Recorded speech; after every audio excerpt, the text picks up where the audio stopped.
மூலமா தேர்தல்ல ஏதோ சிறிய அளவுல பிரச்சனைகள் நடைபெற்றன அப்படிங்கிற மாதிரி ஒரு தோற்றத்தையும் எண்ணத்தையும் மக்கள் மத்தியில உருவாக்குறாங்க.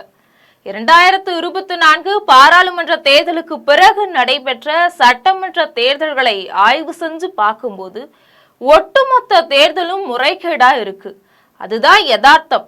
ஒரு ஜனநாயகத்துல 90% ஒரு கட்சியால வெற்றி பெறவே முடியாது, அதுக்கு வாய்ப்பே கிடையாது. ஆனா பீகார்ல பாஜக கூட்டணி 90% வெற்றி பெறுது.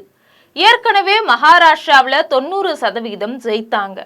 சுமார் 20 ஆண்டுகளாக நிதிஷ்குமார் முதல்வரா இருக்கிறார்.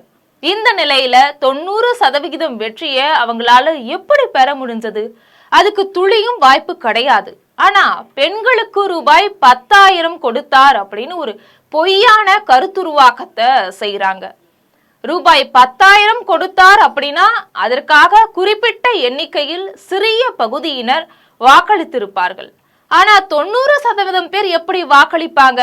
அதுக்கு வாய்ப்பே இல்லை. பாராளுமன்ற எதிர்கட்சி தலைவர் ராகுல் பொறுத்தளவுல அவர் ஒரு தவறு செய்யறாரு.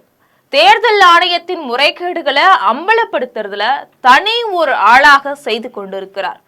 இந்தியாவின் ஜனநாயகமே காலியாகிறது என்கிற சூழல்ல ஒரே ஆளாக நின்று இந்த வேலையை செய்யறது எப்படி சரியா இருக்கும்?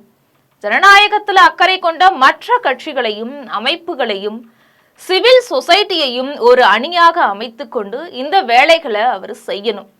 அதோட இந்தியாவின் ஜனநாயகத்தையே காலி செய்யும் வேலை நாட்டில் நடைபெறும் போது வாக்கு திருட்டு அப்படின்னு ராகுல் சொல்லி கொண்டிருக்கிறார். இப்படி சொல்றது ஏதோ சில்லறத்தனமான திருட்டு வேலை என்பது போல இருக்கு.